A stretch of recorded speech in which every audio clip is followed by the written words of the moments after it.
everybody. You're listening to the Big Chill Podcast. This is episode 730, NFL Conference Championship Games Preview.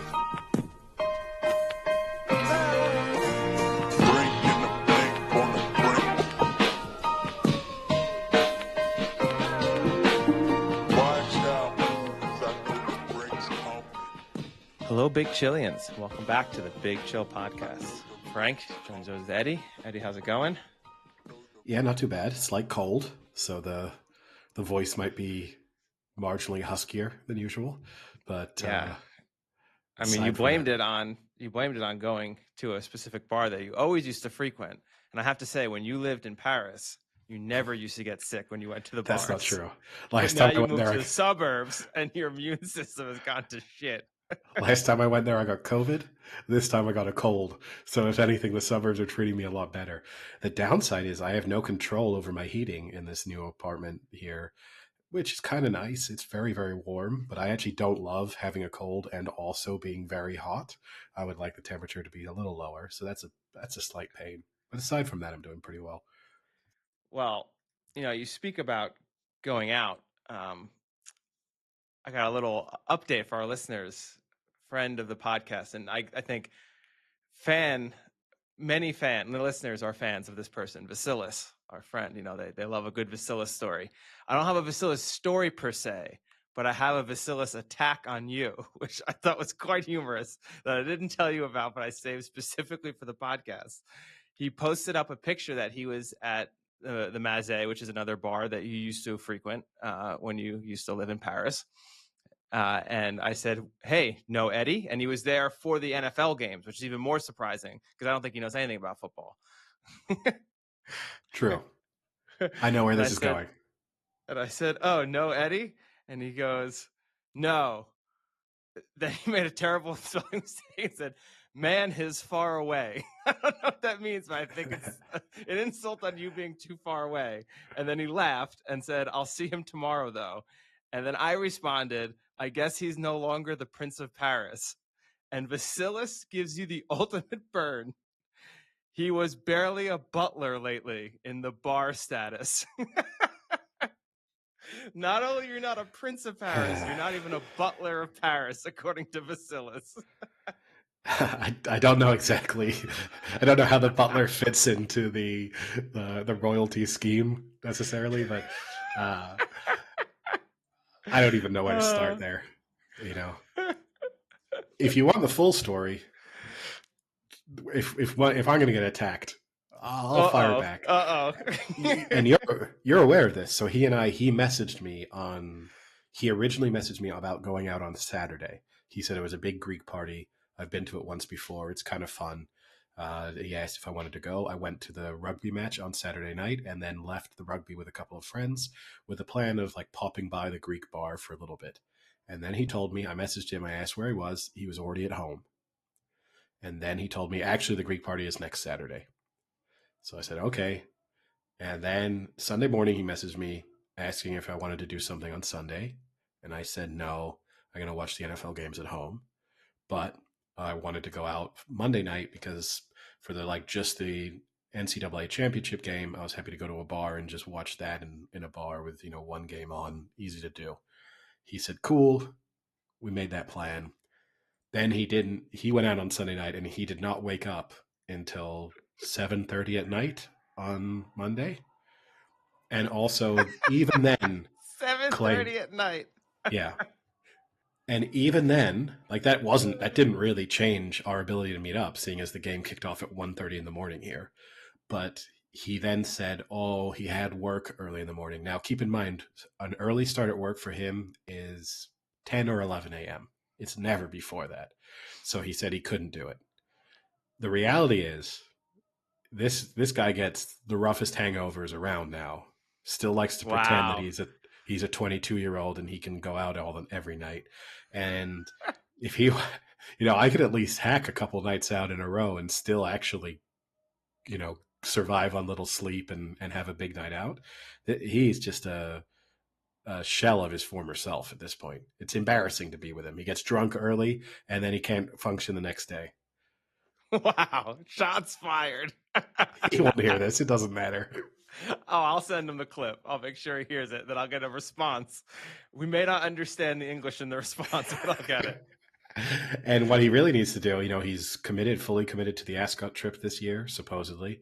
He's got to sort himself out before then, because we're going to have to carry him for several days if he keeps this up. Well, I mean, I know we kind of changed our plans around that should benefit him. So it should make him more likely to come now. So I'm expecting big things. And I'll say this too. So for those who aren't aware, we go to Royal Ascot every year, and we now stay in Guildford. That's as much as I'll say. I don't want people hounding us, while we're on vacation or anything. But we stay at Guildford, and last year you were incapacitated. So yes. I was stuck with hanging out with Vasilis all night because everyone else in the group are not late stayer outers. And Vasilis and I found what he thought was one of the most amazing late night bars in England ever. I don't know if I agree so much with him, but he was enthralled by it. And I think specifically just because there was one woman there who was very good at moving her backside. But that's all it takes. After we left that night, he had said to me, I can't wait till we come back next year because we're going to come here every night until closing. So we'll have to see if he lives up to his statement. The thing is, on a holiday, he'll probably be able to manage it, but he'll just look and feel rough the next day. I think he thinks, I see him at work sometimes. I go into his restaurants and he's there in his suit, but he looks like someone dragged him through some dirt the night before. It's not the fresh-faced Vasilis that used to greet me when he was 30. He's getting closer to 40 now. And I also just think it's that interesting thing. And look, he lives a very different life. I'm not going to say normal job or anything like that. I don't want to be dismissive of what he does or for anyone working in the service industry. But I think he thinks that we all sleep until 7 sometimes. And I think, he responded, don't pretend like you haven't done it recently. I was like, I don't even know the last time I slept till 7 o'clock, aside from maybe when I've had COVID. That's the only time when that's happened. So I have a lot of, getting off Vasilis, I have a lot of little topics. I just came back from a trip, and, a lot of things accumulate when you travel and you start to see the real society. I'll throw a few at you, and you can kind of give me some responses. The first one I think you'll appreciate is mostly about me. I had a flight, perfect, an international flight at 10:30, and U.S. to Canada, but yeah. But it's they consider international. You have to pass. I know. And you have to go through customs and U.S. security there, like on that side. So you have to go through the U.S. part on the Canadian side. Flight was at 10:30. I originally booked the shuttle to arrive at the airport at 9 a.m. And then I started looking online, and it said, you have to show up 3 hours early for Calgary International, even U.S. And I said, no, I don't think you do. You know me, I like to live life dangerously. I am so disappointed in myself. I switched the shuttle. The only issue is it's only every 2 hours when it's that early. So instead of arriving at 9, I had to arrive at 7 a.m., which means I had to get up at 4:30 to get the shuttle at 5 a.m. because it's a 2-hour shuttle. I then got to the airport at 7 a.m. I was sitting at my gate at 7:20. It took 20 minutes to get through security, customs, and then U.S. border. I was so upset with myself, and I really questioned what has happened in my life that I forced myself to get there so early when I knew deep down in my heart I could make it. And if I didn't, I would have been happier than how upset I was having to sit at that airport. Yeah, I mean, you and I are different on that front for multiple. I don't like the risk. I hate feeling like I'm potentially cutting things too tight. I also don't mind sitting at an airport for an extended period of time, which is surprising because you're a lounge boy and I'm not. And I don't want to go to a lounge. So no lounge. You would there. think, You would think, yeah, but you would think out of the two of us, if you're a lounge person, that means you would want to spend more time in an airport, almost, like get the lounge value. For me, I'm happy at just any old airport bar. Yeah, I don't know. You were a bit screwed over there by the timing of the shuttles. Yeah, it was. But and I went back and forth. Like at first I was like, no, fuck it, I'm not changing it. And I was like, I'll change it. And I messaged them.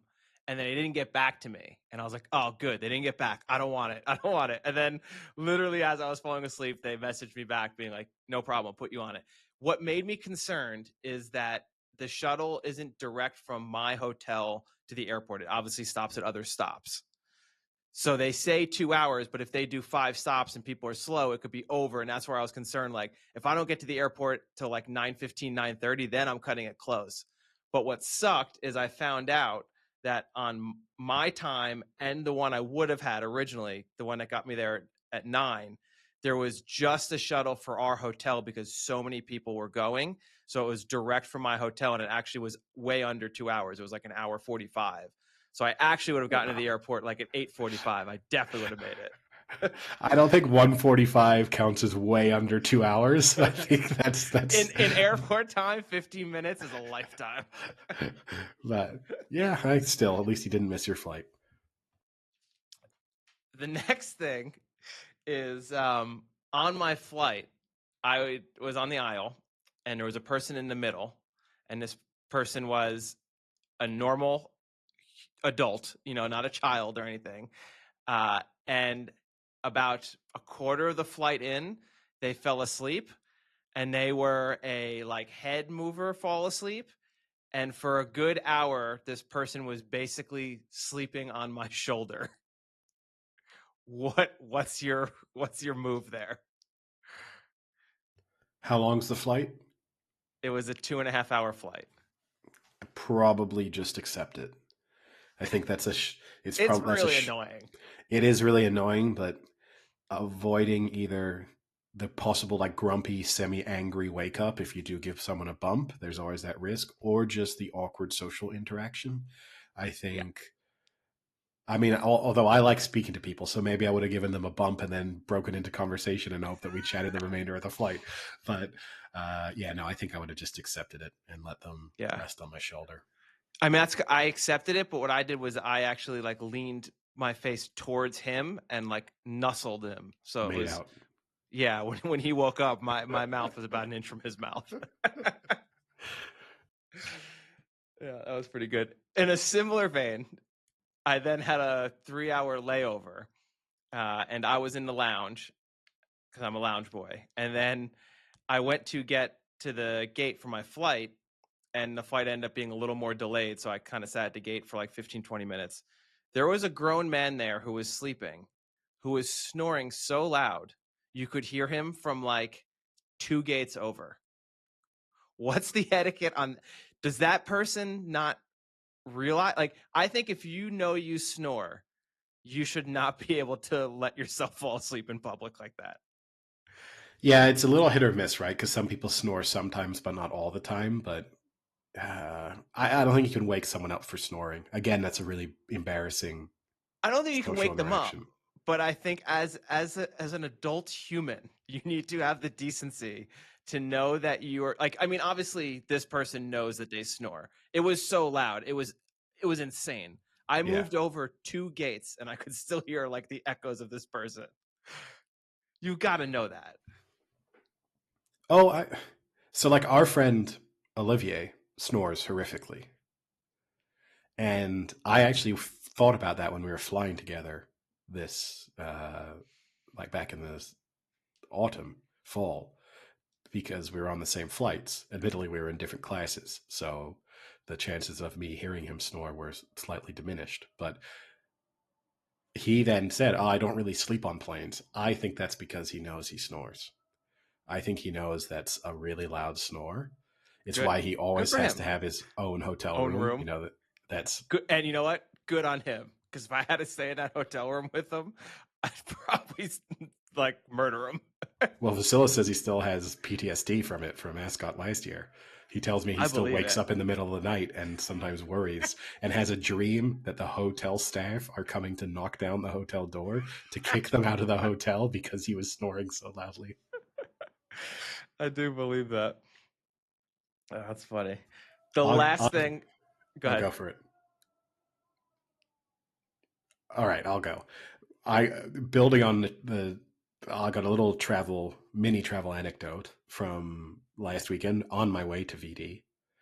I took a taxi from outside the stadium to play rugby, where the rugby match was, a little outside of Paris, to go inside to Paris.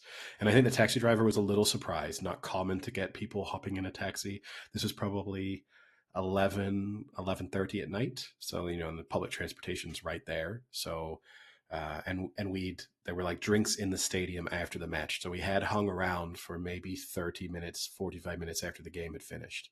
So when we hopped into the taxi and we were all speaking English, the taxi driver's first comment was, "Oh, are you rugby players?" Because I think he thought there was a chance that, we were. Good on you. How good did that feel? That I got slightly better though. So we went, "No, we're not rugby players." And then we drove along, we were all talking, and then he went, do you guys like work in TV? Are you commentators? And I went, "No, we're not." Because he went, "Because you have a voice like the guy from NBA 2K. And then for the next 15 minutes of our drive, every once in a while, he would randomly go, 3-pointer, out of bounds. And so, hey, we got a podcaster convert out of it. Oh, he listens? Well, gave him the name. I don't know if that will turn him in. I'm fairly confident he'll at least listen once, so maybe he's listening to us discuss him. Then he's a definite listener. This is what we do. If you tell us you listen to the podcast, we'll give you a shout out. If you got a good story for us, we'll throw it in here. Not everyone. Not everyone. Otherwise, that would this podcast would just exist to be a shout out to listeners. Wow, what an inconvenience! We had that many. So the last thing I'll touch on is this is a little to do with I was in Banff, and Banff is a very expensive place. But I think in general, you and I were also on a trip recently together where we also did a lot of shopping. This is a shopping story. This is more of a comment, slight question. When did clothes get so expensive? It's pretty crazy when you think about, I went and bought a t-shirt and it was like a nice t-shirt and it was like $44. And it's like, I remember when t-shirts were like $20, $25, like you went to a cool, let's say like a brewery or like a restaurant, you want to, I want to get that t-shirt from that place. Yeah, we're not talking about like designer t-shirts. Just these $20, are like $25. Now you go to a store and it's like $45. I bought a sweatshirt and I didn't realize because I didn't really look at the tag because I'm not that concerned, right? But I went and the sweatshirt was like $105. I was like, this is the price of a fucking jacket. Like a sweatshirt, $105. No, it's not. No, it's not anymore. So obviously there's general cost of living and inflation. I think the pandemic, everyone was able to just have this 12 to 18 month period where they were able to increase prices and kind of justify it based on, well, our business is suffering, everything's more expensive, this is really difficult for us. And once you raise prices, you never go back down. So, and then there's also just the gradual increase anyway. So I think we sort of accelerated inflation during that pandemic period and then have never really recovered. And you see it a lot in, I think, a number of areas. Beer prices, just in general across the world. Hotel prices, we discuss this routinely. Hotel prices now are just outrageous. Crazy. Like, you genuinely, and we've been doing the Ascot trip for 10 years, so I can kind of look back at all of our previous bookings, a lot of the times which are at the same hotels. And I now even try to book even earlier because the prices have become more expensive. So first time around, I was usually only making the reservation maybe a month before. And now I'm making it 5-6 months ahead of time. And it's twice as expensive. And it's impossible, like London, Paris, any major city. Even when we were on our little trip going to Flagstaff or Phoenix, to find a hotel for under $250, $300 a night that isn't just a complete shithole is basically impossible. On a random Tuesday, You know, like I understand. It's not like I'm trying to pick Super Bowl Sunday to try and have a hotel in New Orleans. You know, the real issue is I think we're at a point now where if I don't go to Ascot and win, I don't know if I can go next year. Well, then you're going next year. There's no better place to be than to have to go to a sporting event and having to win your bets at that event to make sure you can go for the following years. They always say when you're gambling, make sure you're gambling under great financial pressure. It really clears the minds and it makes you make smart decisions.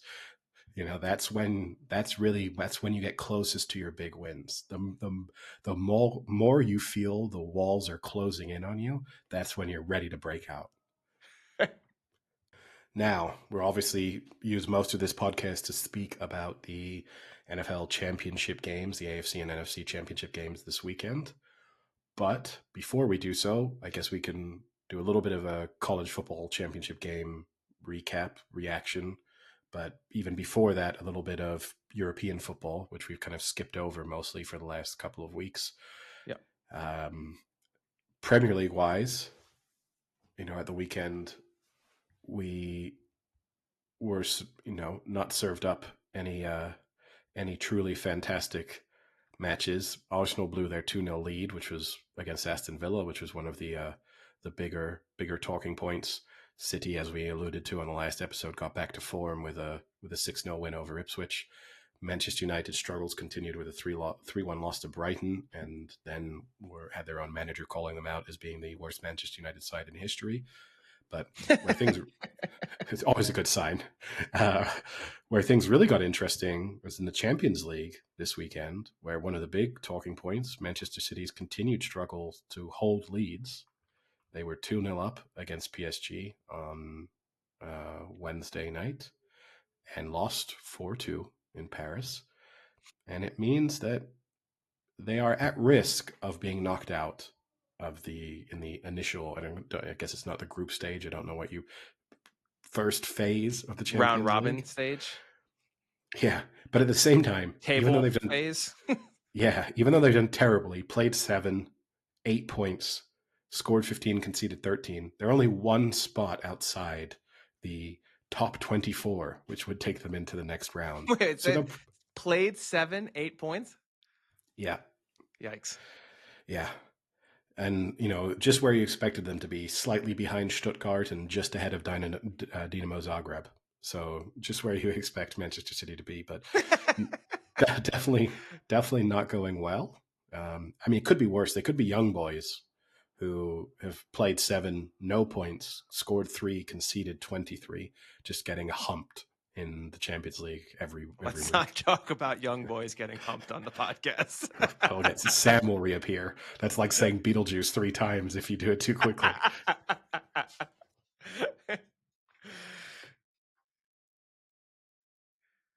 But no, I mean, City have now spent some money. They brought in a couple of new players, a new attacking option, new defensive option. You know, the splurge is definitely coming in the face of the struggles.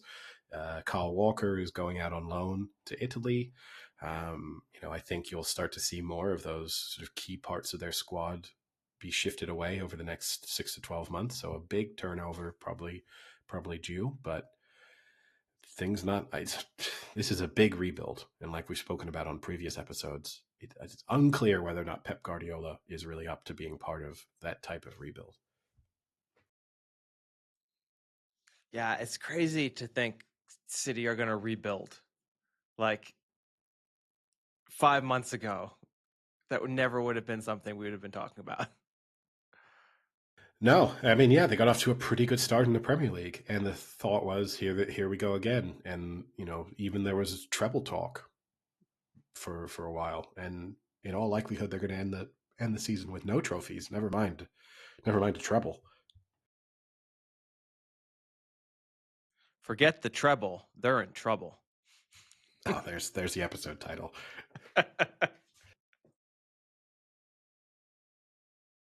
Now, college football championship. Ohio State, Notre Dame. For a couple of weeks, we've kind of been speaking about how Ohio State were a little bit of an unstoppable force in the college football playoffs, and especially going into the Notre Dame game, that they were the type of money line bet that could be thrown in with just about everything else. They would have been the last leg in your mortgage sixfold, which only lost, I guess, on the Lions. Everything else came in. Yep. What a sad way to go homeless. But the they dominated the game. In the end, Notre Dame kind of snuck a little bit back into it in the third and fourth quarter, but it was never. Which kind of pisses me off. It kind of pisses me off because people will look back on that and be like, "Oh, that was almost kind of close," but it was not close. I mean, there was a point where I think what killed Ohio State was they had that 1st and goal, and they ended up kicking the field goal. It would have been 35-0, right? But they ended up being like 31. Because Notre Dame took the lead. Wait, what? Oh, yeah. Sorry, yes, yeah. It would have been 35-7, but then it was 31-7. That somehow switched the momentum. Momentum in college football is fucking insane.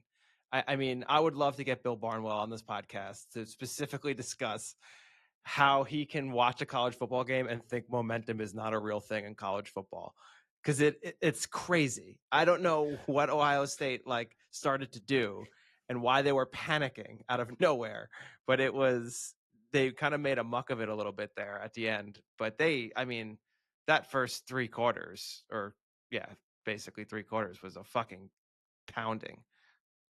Yeah, aside from that initial drive, Notre Dame did confidently go down the field, although it involved a few 3rd and 4th down conversions, which mostly was just their quarterback running straight up the middle and picking up 3-4 yards whenever they needed to. But it kind of felt like, oh, wow, maybe we're either going to have a shootout or maybe this Notre Dame team is a bit better than we've given them credit for heading into the championship game. And then Ohio State answered on the ensuing drive and then just never looked back. And I think, ultimately the big difference between those two teams, which is what we spoke about kind of going into the game, is in Ohio State, you had a team with so many weapons and just the ability to score, that Michigan game aside, with such frequency that keeping up with them is just a challenge. And Notre Dame were just not a team built to score 30, 35, 40 points in a championship game against a somewhat decent defense. No. And I don't care how that game ended up. Riley Leonard was not the answer for Notre Dame there. That first half was pretty embarrassing if you were him.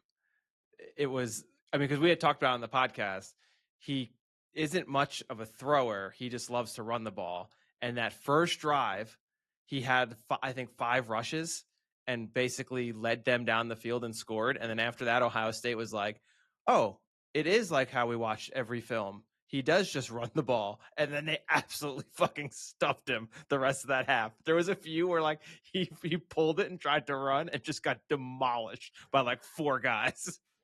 It felt a little bit like when you're playing a football video game and you play against someone and they do a play the first couple times and it works, and then they just keep going to the well one too many times, and you're like, look, okay, I might not be able to, if that's all you're going to do, I can definitely stop that. Maybe I can't stop everything, but I'll stop that one play that you're relying on. And yeah, that was basically Notre Dame's undoing. Yeah, it was pretty bad. And I will say, I was up in Canada, and you were right. Canada had every one of those games on. And the nice thing is they were also on at the bars and everything. So that was nice to be able to go out and get dinner and have whether it was the college or the NFL games, they were all on. Now doing our other quick roundup of sport. We spoke about Novak Djokovic a couple of episodes ago. He got a big win in the quarterfinals of the Australian Open against Carlos Alcaraz. Lost the first set, came back, won the next 3. Felt like that might have been, I kind of watched it. You saw Alcaraz win the first set, and he felt, maybe this is the changing of the guard moment. This is when officially the old heads are out. It's all about the, Alcaraz and Sinner and maybe a couple of other younger players. But no, here we are again with Djokovic in a semifinal. Probably will win his semifinal. He'll make it, Sinner will be favorite if it's a Djokovic Sinner final for sure. And I think Sinner would win. But still, here we are we just can't get rid of them. He annoyed Alcaraz over the course of the quarterfinal. I don't know if you saw any of it, but Djokovic, as he starts to lose, he starts to pull out the same old tricks. He limps around a little bit. He looks at his box and gets angry. And Alcaraz, after Djokovic won the second set, walked to sit down and then started limping as he was walking and looking angrily at his box. Which, if you're Djokovic, it's getting into someone's head, even if they know you're faking. Yep. Why would you stop? Oh, I know. I think you stop because you don't want to be that person. But I think the type of people who do that don't care about being that person. No. So you don't stop. He kind of likes being the heel. He definitely he's embraced that over the course of his career, but then is also annoyed that he isn't as loved as like Nadal or Federer. But you can't have it both ways. But it did make me come across an interesting statistic. So looking at number of Grand Slams that were won by players born in a particular decade. So players born in the 1980s won 80 Grand Slams. Okay. So far, players born in the 2000s have won 6 Grand Slams. What about the 90s? How many Grand Slams do you think were won by players born in the 90s? Ooh, I'm trying to think of. This is male tennis. Just male tennis players we're speaking about, yeah. Okay. I'm trying to think of almost anyone that would have been in that era. I'll give you one clue. One of the players from the 90s who won a Grand Slam was a player that for a period of time you loved betting on. Is it Wawrinka? No, it's Dominic Thiem. Oh, I do love Dominic Thiem. Who born in the 90s? He had a brief period where you were infatuated with throwing him into bets, and then his career fell off a cliff. You're welcome. I'm going to say like 5.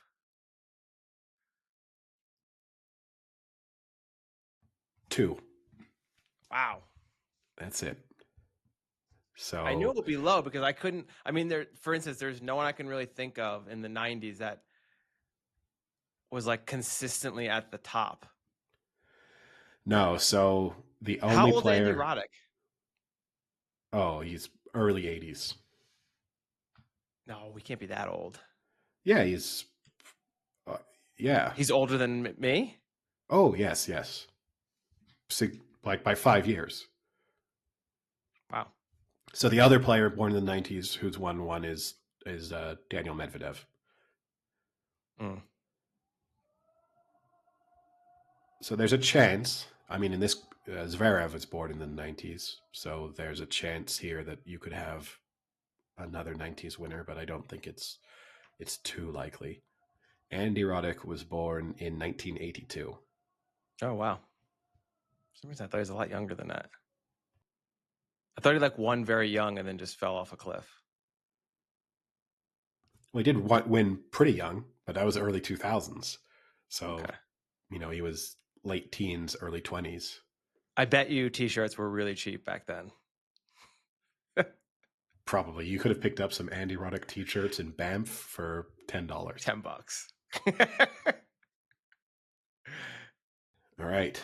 Should we move on to the championship game previews? Before we move on, Eddie, I have a local sports story I'd like to share with you. So, as you are aware, our roller hockey rink was demolished, so our league had been shut down. We have an outdoor rink here that is not as good. It's actually made for like ball hockey, so the floor is slightly different. You don't skate on it as well. It's kind of slippery. But because there's nowhere to play, people started playing there. We've kind of been playing like pickup games on Tuesdays and Thursdays, kind of just show up at night and everyone who's there will just kind of play. They've since had enough interest that they've started some leagues. So there'll be like outdoor roller leagues, which is better than nothing, but it's kind of frustrating to play on it. It's not the best surface. The first league they started was a 35 and over league. So, had to be 35 years. They made like one or two exceptions for people that were really close. And instead of like putting in a team, they had 6 captains and then they had a draft. Oh boy, that's going to hurt some egos. It has to hurt some egos. That never goes well. I am happy to announce, Eddie, I was the number 1 draft pick in the 35 and older draft.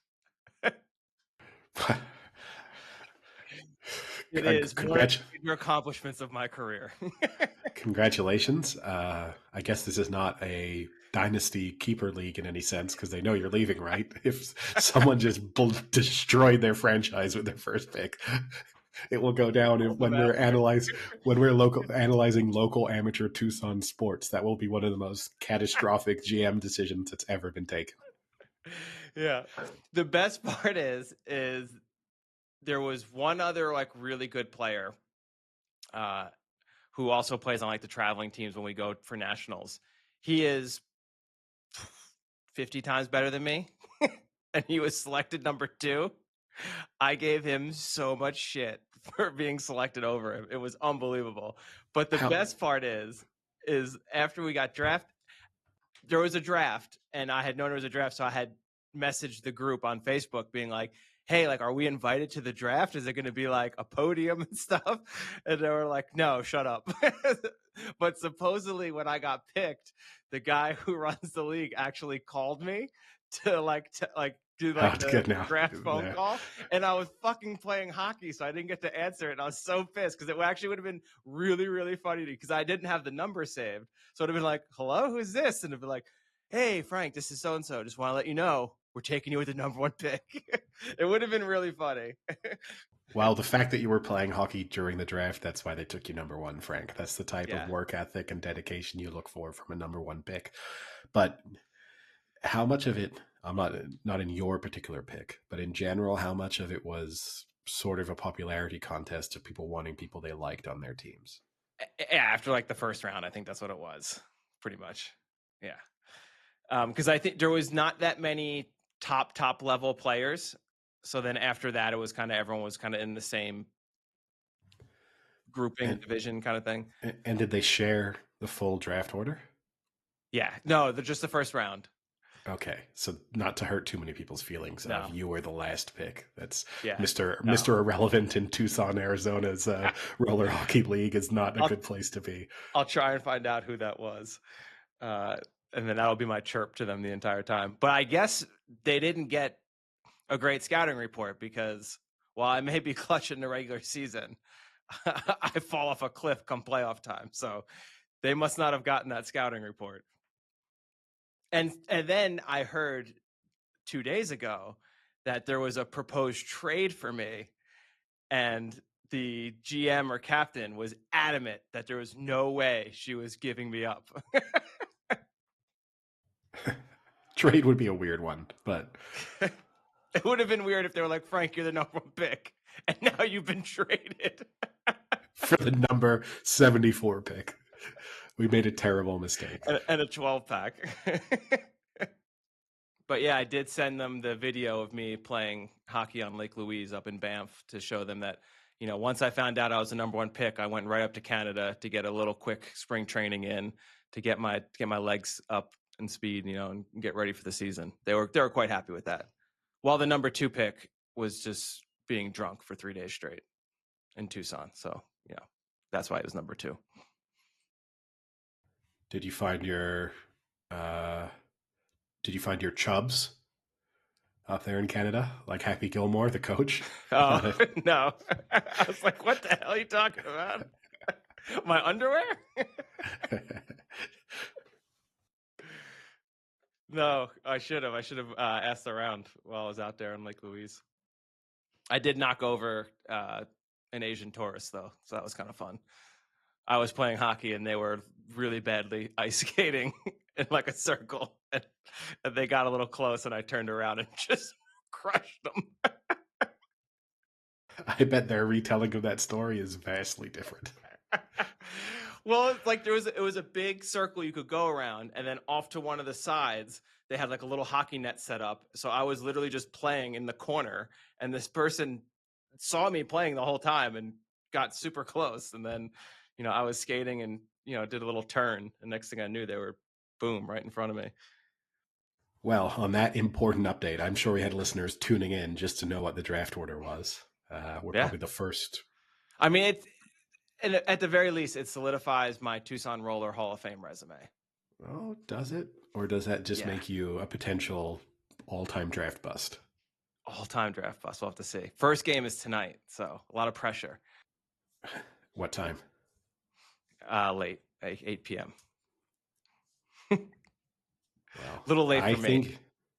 And the issue is it's at night and it's under the lights, and I have to wear glasses whenever I drive at night. But I don't play glasses when I don't wear glasses when I play hockey. Doesn't bode well.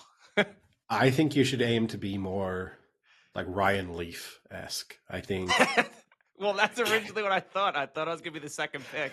And I texted my buddy being like, great, I'm going to be the second pick in this draft. I'm the next Ryan Leaf of Tucson. Well, mix it up. Go number one and still be Ryan Leaf. Get addicted to opioids, get arrested, have your career collapse, but then a resurgence in the podcasting world. So that would be great for us. Yeah, I hope it'd be more Peyton Manning, but we'll see. Speaking of Peyton Manning, actually, I did watch a little bit of Jason Kelce's late night show just because it happened to be on when I was watching TV. It was sort of on in the background. I'd left it on. I'd left it. It's so bad. It's unbelievable to me. Like Jason Kelce to me was a very interesting him and Travis Kelce's podcast when they were actually speaking of sort of the nuts and bolts of football and what it's like to be an NFL player and giving you insights in the day-to-day life of players and maybe even breaking down, especially for him as a center, to be speaking about, how he's helping the offense, looking for, trying to read the defense from the center position and stuff like that, making line shifts. All of that was super interesting. But I think we've discussed it on previous episodes. I've had too much Jason Kelce now, and that TV show is one of the worst things I've ever watched on television. Obviously, you got his wife also on the show, but the episode that I watched, his wife was sick and so wasn't on the show. But they'd already committed to a bit where one of her former teachers was appearing on the show, which then made no sense because she wasn't there. So stupid. So rather than go, uh-oh, she's sick, come on next week, they just went, we'll bring you on anyway. None of the references will make sense. There'll be no one here who knows you to interact with you.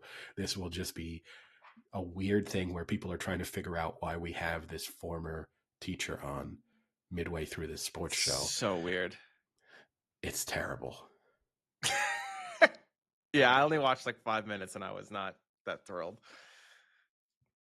But, Eddie, Jason Kelce used to play for the Philadelphia Eagles.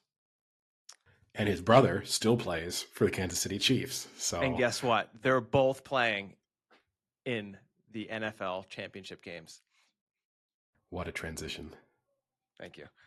Starting off, the NFC is the 3 p.m. Eastern game. And that is the Washington Commanders, the number 6 seed Washington Commanders at the Philadelphia Eagles, the 2 seed. This was almost a scenario where the LA Rams were going to get a home game out of this. That would have been pretty crazy. And you would have had more Washington Commander fans probably in LA. But regardless of that, we are Commanders at the Eagles, the Sunday early game. The opening line was Philly 5.5. I don't think that's changed. I have 6 at the moment. Okay. The official bookmaker of Bet365. Okay. Or if you're a money line better, 1-3, 1.33. So, it's still got some value if you like the Eagles, just throwing them in an accumulator or a parlay. So just a little background. They obviously are in the same division, the NFC East, so they've played each other twice this year. The first game, the Eagles won 26-18, and that was in November. And then the Commanders won the rematch in December 36-33, which was a very exciting game. But keep in mind, Jalen Hurts did have a concussion in the first quarter of that game and came out. So Hurts did not play the majority of that game. And they still lost. And they still lost. The other stat, Jayden Daniels has 9 picks this season. 3 of them are against the Eagles. So the Eagles have been able to have a third of all of Jayden Daniels. I'm getting Jalen and Jayden already confused. Jayden Daniels interceptions. The last time they met in the playoffs was in 1990, where Washington won that. So this could be a potential revenge game 25 years later, 35 years later. Yeah, no, it's interesting, and it's hard. It's hard to read into those two matchups. That's the only time the Eagles have lost since September, so they're on a pretty sort of good run since then, and I think they've won 9 home games in a row. So, you're kind of going into they're in pretty much top form, almost unbeatable in Philadelphia. It's to me, this is almost a battle of who can stop whose primary weapon. So can the Commanders keep Saquon Barkley slightly under wraps? We sort of discussed it, in terms of how how he was handled last week. You don't necessarily have to completely stop him. He can still have his big run or two, but you can't allow him to just be picking up 5, 6, 7 yards a carry and just moving the Eagles down the field and just having the game drain away from you. So that will be the interesting thing. And then equally, how can the Eagles contain Jayden Daniels? You spoke about the fact already that he's struggled with interceptions against them, but he's been really damaging on the ground as well this season. He was second behind only Lamar Jackson in terms of quarterback yards rushing, and so far in the playoffs he has 87 yards through their first 2 games, which is behind only Jackson and Hurts. Yeah, I mean, Jayden Daniels is playing on another level right now. So he had a 91.8 QBR against Detroit. So super, super impressive. And since their 7-game win streak started in week 13, he's posted an 82.3 QBR that ranks second only to Josh Allen, who's still in the playoffs as well. I think you're right. It is going to come down to either stopping Daniels or Barkley. The way many teams have tried to stop Jayden Daniels is to blitz him and overwhelm him and make him, make mistakes like you would with other rookies. That's the Bill Belichick move, right? If you're facing a rookie QB, just make them start panicking and making decisions and not making the reads properly. The problem with that is that Daniels is phenomenal this year against the blitz. He has a 90.1 QBR against the blitz in the NFL. That's top 3 in the entire NFL as a rookie, which is super impressive. And a lot of that has to do with the fact that he does have that ability to scramble, but he also has a very quick reads that he can run through and is not throwing turnovers because of it. He's not panicking, which is super, super impressive. So I think when we're talking about getting to the weapon and on this side being Daniels, I think the Eagles are going to have to get to Daniels without blitzing him and relying on that front defensive pressure, which fortunately for the Eagles, they do have. And I think that'll be a huge advantage to them, is they don't have to change what they do on defense to try and get to Daniels, but also still have enough defensively to cover well and also protect against the rush. I think they can do that with the nice front 4 they have, including Jalen Carter, who's been playing phenomenal lately. Yeah, you're right. And I think that's the interesting thing here for Daniels coming into this game. He's going to be under pressure at times. He's probably going to make a mistake. So the real test for a rookie quarterback in that environment then is how well can you handle that? He's, gone through 2 challenging games. In the Bucks game, more challenging than the Lions game in terms of having to deal with sort of momentum within the game itself, and the possibility of his mistakes being super costly. So I don't know. I lean towards the fact that I'd rather trust the experience, kind of proven caliber that you have within the Eagles, and know that they also have a style of play that kind of holds up to all conditions and circumstances. you're less likely to, throw the game away, literally and figuratively, if you're running the ball heavily. Whereas, when you're Washington, you don't have a great defense and you rely on some big plays being made, often through the air too. There's a greater risk associated with that. The good news for you is that the weather forecast at the moment looks pretty decent for Sunday. It's going to be in the 40s when the game kicks off, drop to the low 20s as the game goes on. No rain expected at the moment, so no snow either. So it will be chilly, but not bad. Good. Yeah, and I think when then you look the other way, like you just said, and having the Commanders have to stop the Eagles' run game, which has been phenomenal this year, and their offensive line has really shown through in these past few playoff games. The Commanders ranked in the bottom 5 in yards per carry as a defense this year, letting up 4.8 yards per carry. So not very encouraging. Although I think they did stop Barkley decently on that second game, if I remember correctly. I don't think he had that many yards that game that they beat them. I take that back. He had 150 and 2 touchdowns. So maybe in Barkley terms, that's not his best. But yeah, so I guess you can't really make much of that one. So my pick for the game, I will take. I'm torn here because I kind of want I do want the Commanders to win because I think it's a fun storyline, and Jayden Daniels has been so impressive this year, and just as a team collectively, they seem more interesting to me than the Eagles. And you also, our feelings when it comes to Sirianni and some other members of the Eagles staff are pretty well documented. That being said, I just think they will run them into the ground. So I will take the Eagles to win. And I also think I'll take the Eagles to cover the spread just because of how bad that Commanders defense is. Yeah, I think I'm in the exact same boat as you. I'd much rather see the Commanders win this game. The worry, I honestly think the worry is the Eagles' offense. It'll be interesting to see how the Commanders play them. I think you have to make Jalen Hurts beat you in this game. I think you're going to have to load the box up, really shut down Barkley, shut down that run game, any option game that they have, and just force Hurts to beat you, because I don't think you want to sit back and have Saquon Barkley run through holes that a Mack truck could run through. I don't think that's going to be beneficial. The other issue, I think, not in the Commanders' favor is what I just talked about with the Eagles not needing to blitz and still be effective with their defensive line. They actually only blitz 18% of the time, which is 4th lowest in the NFL. So they don't often need to blitz, and I don't think they really will blitz after seeing what happened to the Lions. I just think, that Lions defense was just so bad that they could not stop anything. And I think the Eagles defense is, leaps and bounds better just for the fact that they don't have nearly as many injuries as the Lions do. But they do have a ton of star potential on that defense. So I think the Eagles will win this.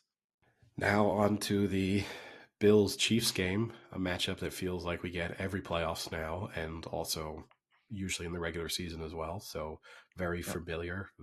A rematch of a regular season matchup, a rematch of past few years in the playoffs too. Yep.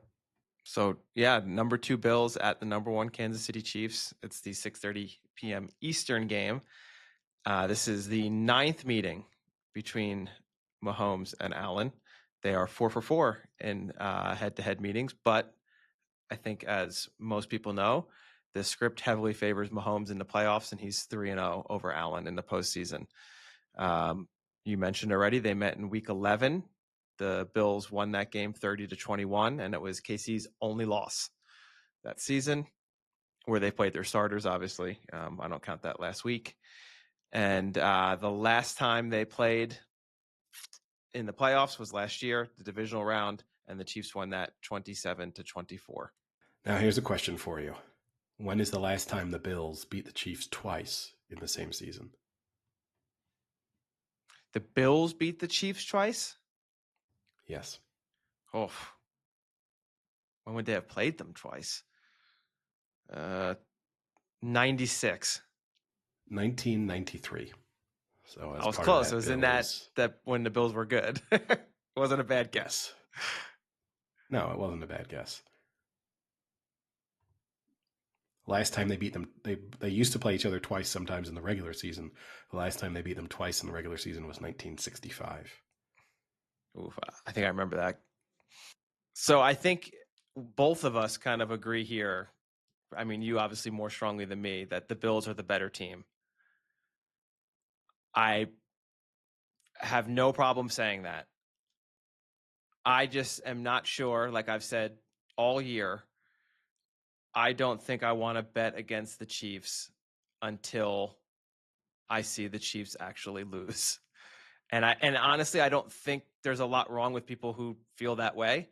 You know, like the Chiefs are back-to-back Super Bowl champions. They win playoff games no matter what their lineup is, who they're putting out. They win, you know, and I think until they don't win anymore, it's not the worst idea to just keep betting them.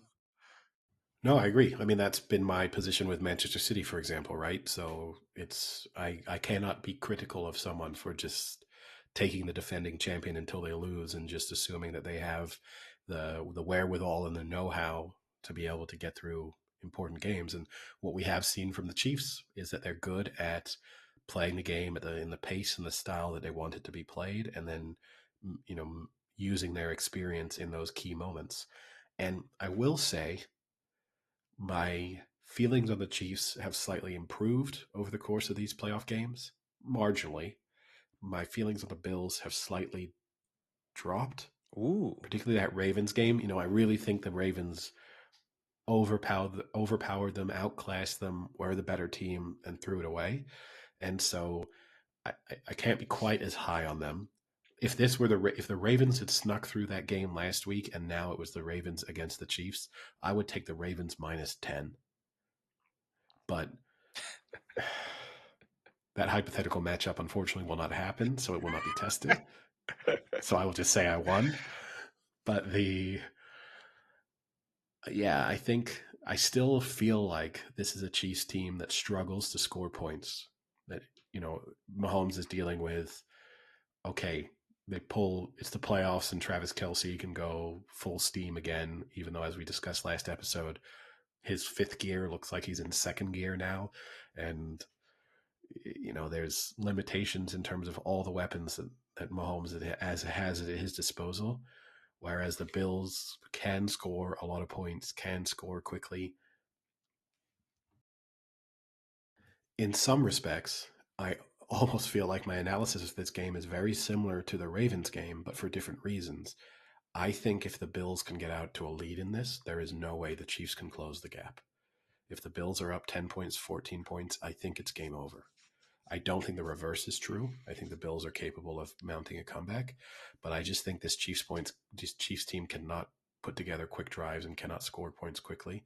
And as good as their defense is, they will still continue. The Bills will be able to move the ball and get at least some more field goals and things. So I'm going to take the Bills, but I don't love it as much as I expected to love it. I've spent all season saying I can't wait to bet against the Chiefs in their divisional round, but I knew going into last week they had such a good matchup that was a no-go. But I definitely couldn't wait to bet against them in the championship game. And now, not only am I slightly scared to bet against them in the championship game, I'm also already thinking ahead, and I'm slightly scared the prospect of betting against them in a Super Bowl. So, yeah, I'm taking the Bills, but I don't love it. Yeah, I'm going to stick with the Chiefs. The Bills have a better offense. I mean, there's no denying that. Josh Allen ranked first this regular season in QBR. Mahomes was ranked 8th. Not a great, didn't have a great season. A lot of that's probably due to what's around him. I think he's going to be relying on Kelce. And for some reason, everyone knows that, but no one can stop it still. So, you're going to see a heavy dose of Kelce. And I think you're going to see a heavy dose of Xavier Worthy. I really think they are trying to get him more involved every game. And just his speed is it's so scary sometimes. He can get an end around and he's gone if he has a small hole. But also just kind of some deep balls, cuts up the middle. I think they're really going to try and target Worthy a little more. But the Bills just ultimately have a much better offense that can just sustain, continue drives, score at large clips. The issue, I think, is on the defensive side. The Chiefs have a very strong defense. So they ranked in the top 5 in almost every advanced defensive statistic, while the Bills didn't rank in the top 10 in any defensive statistic, really. And when you think about the Bills, when you think about the Chiefs, you have Chris Jones, McDuffie. They have stars on that defensive side. And I think that if the Chiefs win, that's what's going to make the difference is, you're going to have a few sacks from Jones or a few big plays or a pick or something like that where the defense can cause turnovers and stop scoring drives, because I think the Bills are going to score a ton of points. I think it's a matter of having like a bend don't break defense and holding them to field goals or getting turnovers. I think that's how they're going to win. And I do think they'll do that. So I think it's going to be another close game. I think it'll be another really good game, but I'll take the Chiefs. Yeah, and obviously also a battle of two quarterbacks with famous girlfriends, well, fiancés/girlfriends, potentially two fiancés based on rumors. Well, there's rumors that Travis Kelce and Taylor Swift are engaged. Oh. So you're throwing the third one in. And Haley Steinfeld and Josh Allen obviously are engaged. Yes. Which also, we don't have to trash Taylor Swift or speak about her too much. She got a fair amount of coverage during the last Chiefs game, and she was sitting next to Caitlin Clark for most of it. I didn't think she got that much coverage. I don't think they showed her until as much as before. Yeah, they've definitely realized it got too much. And probably also from the perspective of Taylor Swift, she probably doesn't like being on TV as much as she was. But I will say, well, I heard actually, I mean, I'll be surprised if we even see her on this game, because I heard one of Trump's executive orders he signed that first day was not showing Taylor Swift on any NFL games. And in fact, I think banning her. I think it was a full ban. She can't even get into the stadium. So you might just see her outside. Yeah, Swift tariff. Yeah. She has to pay $1 billion if she wants to watch an NFL game in person. But the thing I did think about, look, I'm sure Caitlin Clark is a reasonably interesting person. I'm sure Taylor Swift is too. But that's like, I don't know, Caitlin Clark's 22, 23, Taylor Swift's mid-30s. What's the conversation there for 3-4 hours? At what point does... hey, your college basketball career was pretty cool. At what point does that well run dry? And then you realize that we don't have that much in common. We don't have that much to speak about. This is coming from a guy who will have a 4-hour conversation with a random stranger in an airplane. Yeah, but I got lots to find out about them. I can Google them.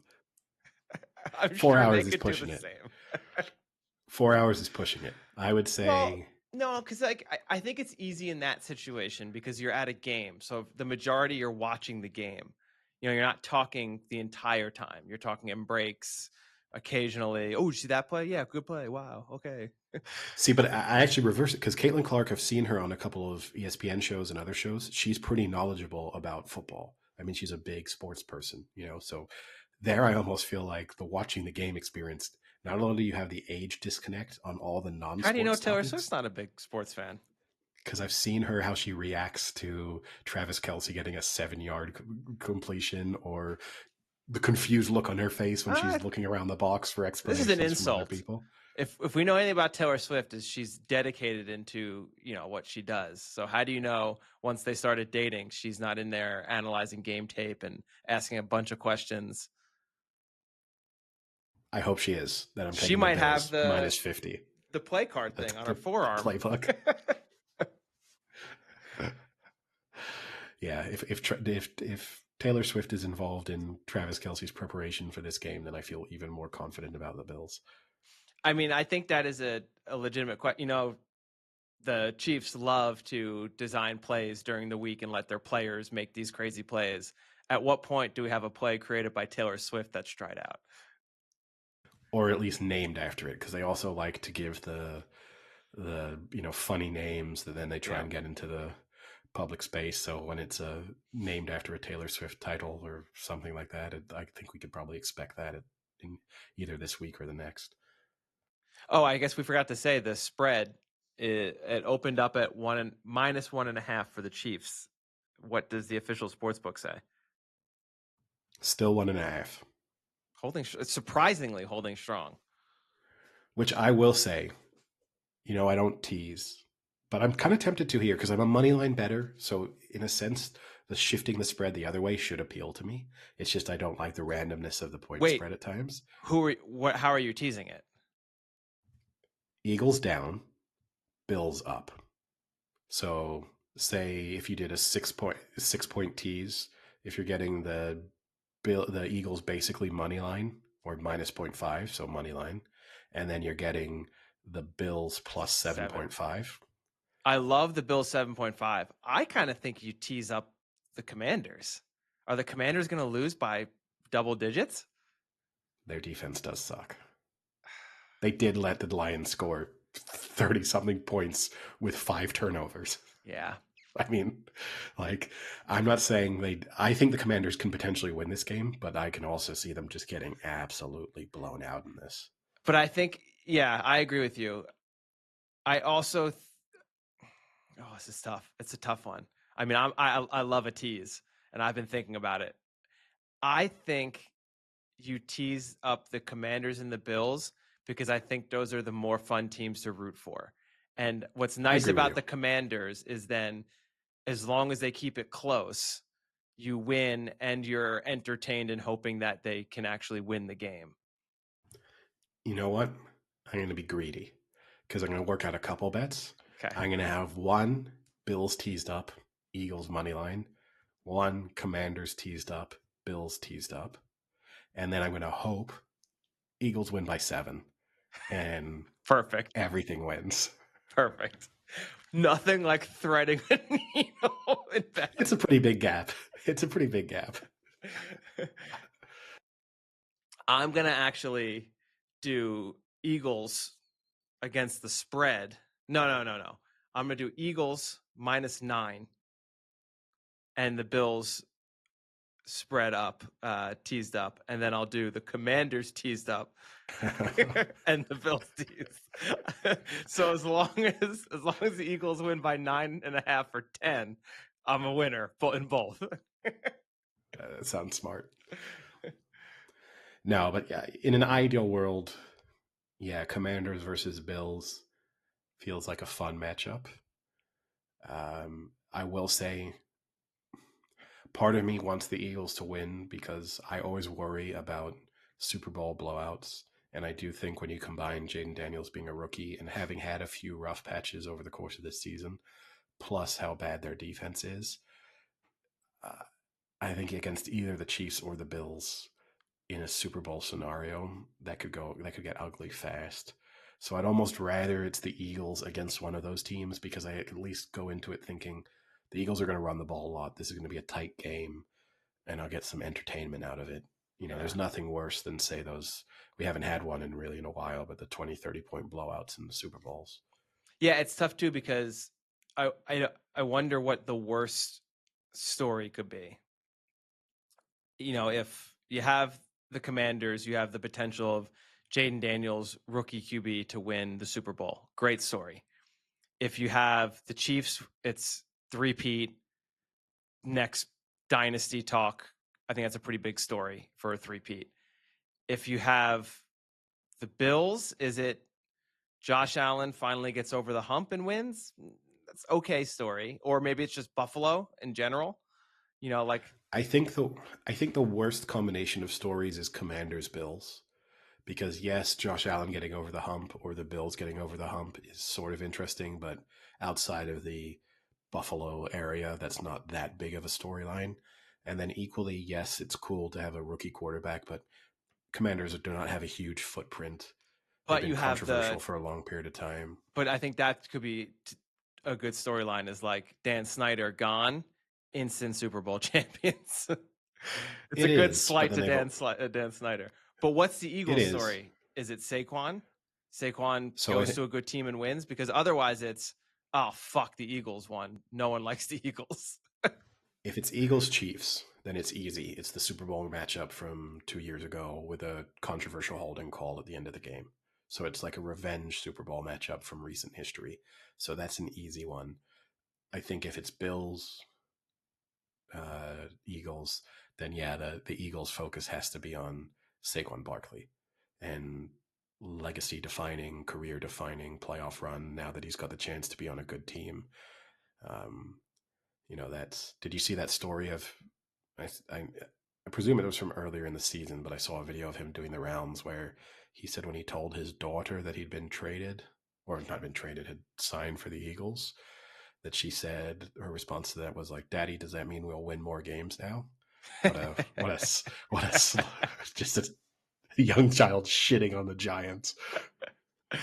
Well, who doesn't these days? She probably paid for the plane to go up and say, Mara, your team sucks. But yeah, I think there's interesting storylines from each of them, but I do think if it's Bills Commanders, that's the one that I'll be the least sort of excited about. But I have to admit, this is not the most interesting combination of teams to be in the kind of final four to pick from. Would you rather have it be Commanders Lions or Eagles Lions? If you could have had that either way. I think Eagles Lions. You would have at least felt like that was the great offense versus good defense. And the team that was the best NFC team for the first 8 or 9 games of the season versus probably the team that was the best NFC team for the second half of the season. Mm-hmm. So you get that sort of interesting combination. In an ideal world, a healthy Lions team versus the Eagles would have been pretty fun. Yeah. And I would have gone into that being very, like, wanting the Lions to win and feeling confident that they could have won. Yeah. But, I mean, the AFC, I think you can't say it's not. Yeah, okay, it could have been the Ravens, but I think the Ravens, Bills, and Chiefs, all three, they should have had a 3-way game. Kind of like in Top Gun Maverick, where they play 2-way football, or with the 2 footballs, you could have done 3 teams playing all at once to see who wins. Yeah.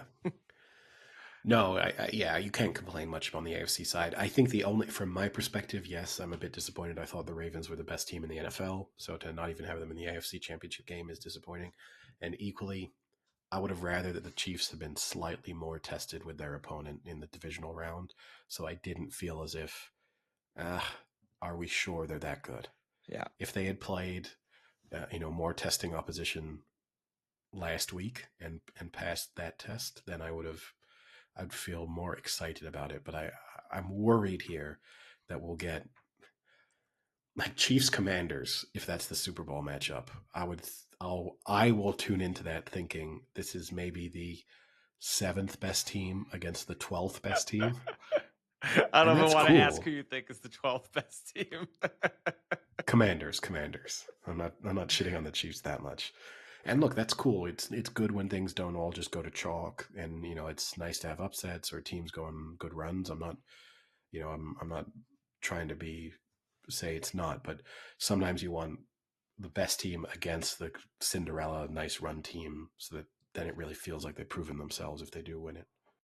I think the nice thing for me, I wanted to get your opinion on this, is that both games are on Sunday. I think I prefer that than like a late Saturday, late Sunday game. Yeah. You have all day Saturday, do whatever you want. I don't know. As someone not in the U.S., a Saturday game would be nice because it's a bit more manageable. Well, but if you had to choose between having games on each day or on the same day, it could either be Saturday or Sunday. Like, I think for you, isn't that worse? Because then you have to stay up late Saturday and you have to stay up late Sunday.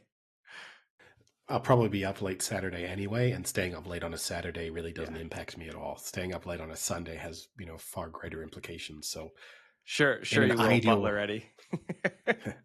In an ideal world, I would have Saturday late game, and then Sunday would be then 3 p.m. kickoff. That's if I could pick it to suit my schedule. I understand that doesn't make any sense, but if I could, that's what I would have.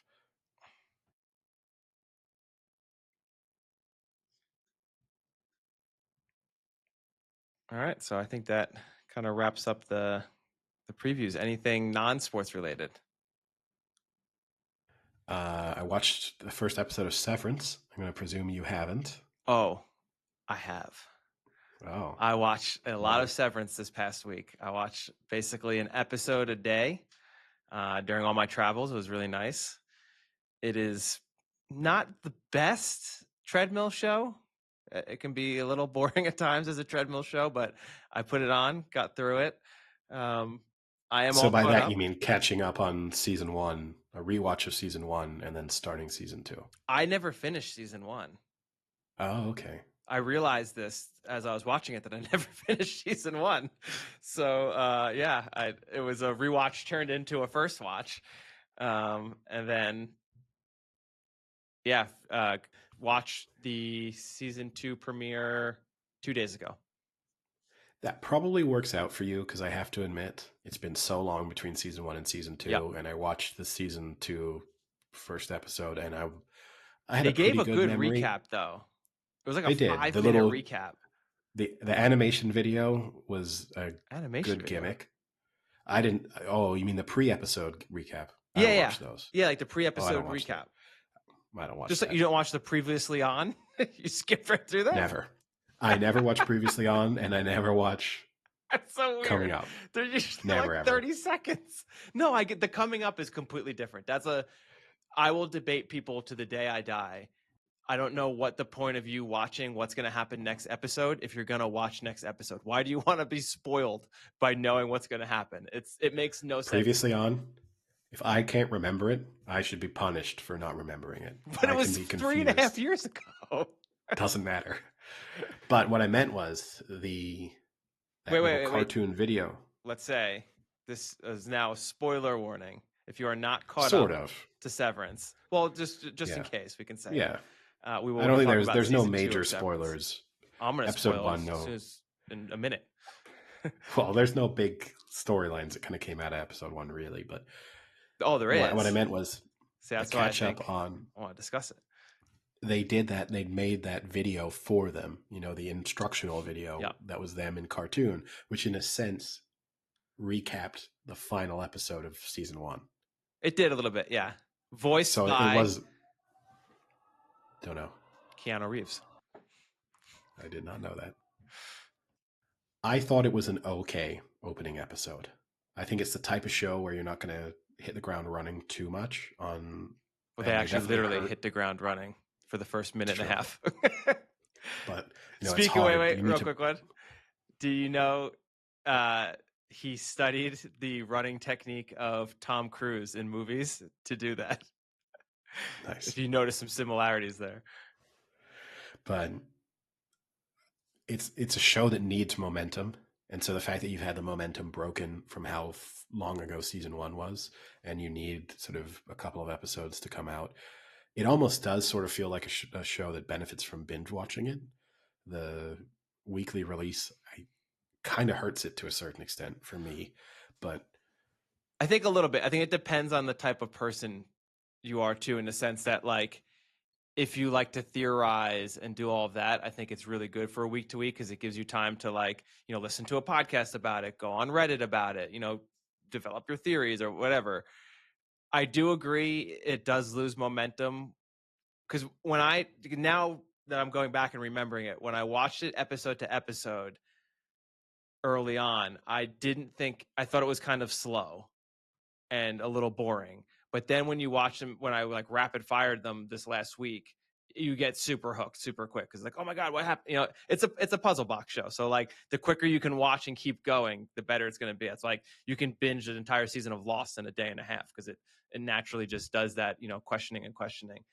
But I think, we've talked about this before. I always think, though, it's a slight disservice to TV shows that put in so much effort to be such a nicely produced show that you just binge through them. Like, I get sometimes mad at my dad, who will like take a really great show that, like Shogun, and he'll just binge through 6 episodes of Shogun. It's like each episode took them like 5 months to make that show, and you've just washed through them in 4 hours, So like, it's an interesting one though, right? Because we don't have that kind of stigma with consuming any other type of media entertainment in the same way. For example, if I read a book and I said I read that book in a day, no one would go, you're not supposed to do that. You're supposed to take your time and think about it. That author spent 17 years writing it. You should have digested each chapter and then left it for a few days and gone back and reread parts of it. It's really true. I mean, it's true that there would be people who'd say you will enjoy the book more if you do that, or it's maybe worth English a reread professors or whatever. Yes, or it's worth a reread, or you don't quite get it until you've read it 2 or 3 times. There's definitely books like that, but for the most part, if you say Plane Ride knocked out the whole book, people would be like, "Whoa, good for you! What a dedicated reader." Whereas if you go, "Oh yeah, watch the full season of Shogun on the plane," they'd be like, "You piece of shit, you lazy fucker!" Like, why? Why would you do that? No, I think I'm in the minority in that regard. I think most people are like pro binge, and it's true. Now that you say that, maybe it's true. Maybe I shouldn't be reading books like when I do read them at such like a fast clip. I bet you, friend of the podcast Anton would tell you should only read maybe like 2 chapters a day and let it sink in and digest a little. Well, for a while when I was in university, I signed up to read War and Peace. There's this, which is famously long. There's this service online where you can tell it how many words you want to be emailed to you every day. And then at 7 a.m. in the morning every day, so I was getting like 150 words of War and Peace every morning. And then you would just have it as a quick email and you would just read through it and then be like, well, that's me done for the day. And I gave up on it eventually because there's a lot of names and I could not keep track of who was who and what was what. But it was an interesting way to kind of approach reading. That's funny. So I guess I'll do spoilers now for this first episode. The main one going on right now. Now, do you want me to give you theories, or do you not want to hear theories? Are these theories that you've read or theories that you've come up with? I came up with and then listened to a podcast and it was, I guess, more obvious than I thought. Okay, go for it.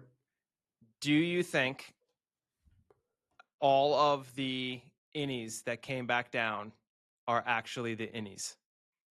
Oh, as in have some of the outies come in instead of them? What do you mean? Or not like that they're clones, but that some of them are outies who've come back in. It was tough because you'd lean towards no based on how aware they seemed of certain things. So I'll give you the one that I think is not who they are. The girl? Yeah. I don't think that's Helly anymore. I think that's the founder's daughter. Not the founder, but whatever, Egan, the Egan daughter is in her outie form going down like undercover. Yeah, possibly. It was just a little weird. Like you could tell, like she didn't act the same. Like her personality was a little different. And then she did the whole like, where are the cameras? Like some of the shit she said was kind of like trying to be obvious. But what was hard to tell there was, did she not act the same because she was uncomfortable about what she had discovered about who her true self was? And whereas the rest of them, for the most part, maybe they were disappointed in terms of what their lives looked like outside of it. But with her, it was, maybe if I tell them that my family runs the company, then either they don't trust me or they even think I'm a bad guy. Yep. So it's difficult to tell why she lied. They do a really good job of putting it up in the air. Like I think it could be at first that's what I thought. And then as I watched more and more of the episode, just the things she said and the way she said it was like, this isn't how she acted in season 1. So I kind of lean more towards like, is this actually her? But at the same time, they do a really good job of it could be either one, I think. I struggled a little bit with just how aware they all were. Like I know they had the awakening as season 1 went on, but it still felt to me sort of strange that they all, and I guess it makes sense because it's only wiping their memory that sort of exists above, but that at a certain point you wouldn't have the rewiping of elements of that when you came back down. That bit kind of seems doesn't make a ton of sense to me, but that I struggled a little bit with that. And I also guess I didn't fully understand why all of them would really want to come back at all. Well, I think you know why he wants to come back. the wife element, he has a motivation. The rest of them kind of don't. And I know that at first they didn't, or maybe they did, maybe they didn't, who knows. But it still seems a little confusing. They all went, this is miserable down here. They go up and have lives. Well, no, wait. Well, let's go back. Are you saying you don't know why their outside body would let them return? Or why, like when he gave them the option of, do you still want to be down here? They all decide to stay down. Yeah, because obviously their outside body doesn't know. Yeah. But yeah, why they would stay down there once they were. I mean, I think it's just because then they'd kind of like be dead. Like, right? I mean, if you choose not to come back down, then you don't exist anymore. So you're kind of like killing yourself in a way. A version of your character doesn't exist, yeah. Like but the version that you know of yourself doesn't exist anymore. Yeah, I mean, it's a very deep philosophical discussion. It is. No, I think that's what's kind of good about this show. It's like saying if you have a version of yourself that only exists with a certain group of friends and you stop being friends with them, then that part of you has died. You know, there's a percentage of your being that no longer exists. Yeah, I don't know. I enjoy it. I'm looking forward to the rest of season 2, but as I said, I think it's been significantly hurt by the gap. It's tough. Yeah. Yeah, we'll say it would have been, as much as I also hate this, maybe it would have been good for them to throw like 2 or 3 episodes out just to get the ball rolling a little bit. You know, it's been so long. I think if you are still going to do the weekly release, but week 1 you throw 2 episodes so that you can get the momentum back and feel reinvested. It probably would have been smart. Speaking of both Shogun and big delays between seasons, though, Shogun's confirmed to be coming back for season 2. 2026 or 7 at best. Yeah. That's going to be a hard one to get back into when that rolls around. Well, you got a lot of good shows though coming back. You have, the other long delay one that obviously you didn't watch, but you still should, is Andor is coming back for season 2. And that one has also been, I think, like a 2.5 year delay. I also have to limit some of my TV watching. New TV, way too big for the space. We've discussed it off podcast. Thrown in a new sound bar too, so I can blow my face off with sound as well. And kind of have to limit it. I have to move my head around to watch a TV show, particularly sports. Like I actually have to watch stuff. It's 70 so dramatic. It's like you've got like 150-inch television.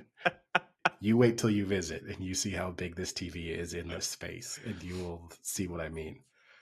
It's 75 inches for those listening, but 75 inches in an apartment space. It fits in the wall space that it's on. It doesn't look completely out of place. No, it looks great. It is a very dominant feature within the room now, though, which that bit I don't like, because everyone who's going to visit our apartment, it's going to be like, oh, you got a big TV. There's going to be a little bit of judgment there. No, because that's shitty European judgment.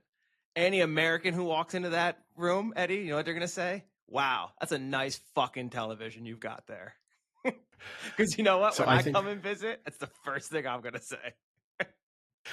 I think for like guys who watch sports with me, they'll still like that. But I think other people will probably presume I enjoy watching TV more than I do, or movies. And it's like, no, I'm not that into them.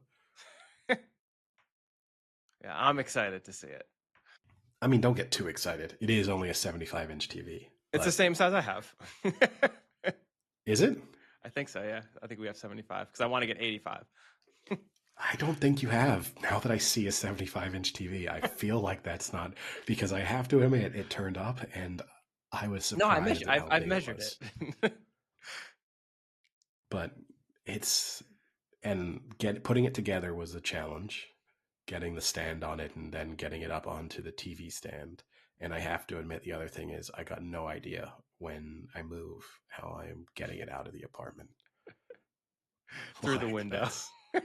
Just throw it. Within the box it was in, that was okay, but the box is gone. I did not keep the box. Uh-oh. So he's got to wrap it. Yeah. and then have, I don't know. That's a problem for my future self. Yeah. All right. Anything else? I will be watching on that big TV Horizon Part 2 this weekend, so I will give listeners an update. I almost watched it on the plane, and I was like, I can't do this to myself.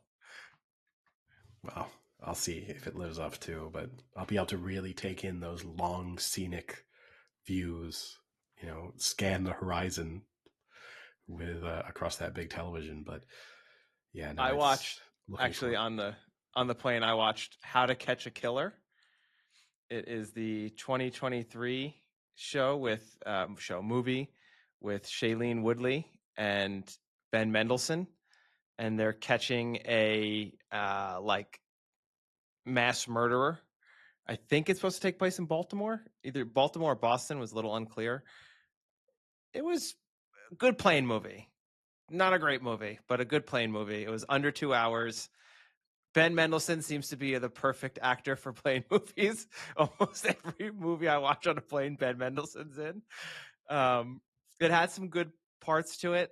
It was a little weird and choppy at times, but it did its job. I wouldn't recommend it on your television. It's probably not worth, you got to really have something good for that TV. I don't know if this will be worth it, but if you're on a plane and you've got some time to kill, it's okay. I've already put some pretty bad stuff on that television between random YouTube videos, some sporting events. Horizon Part 2 will top them all. It's a beautiful movie. It has that going for it. All right. Well, with that, I guess we'll call it a day. Sounds good. Talk to you later. See ya. Cheerio.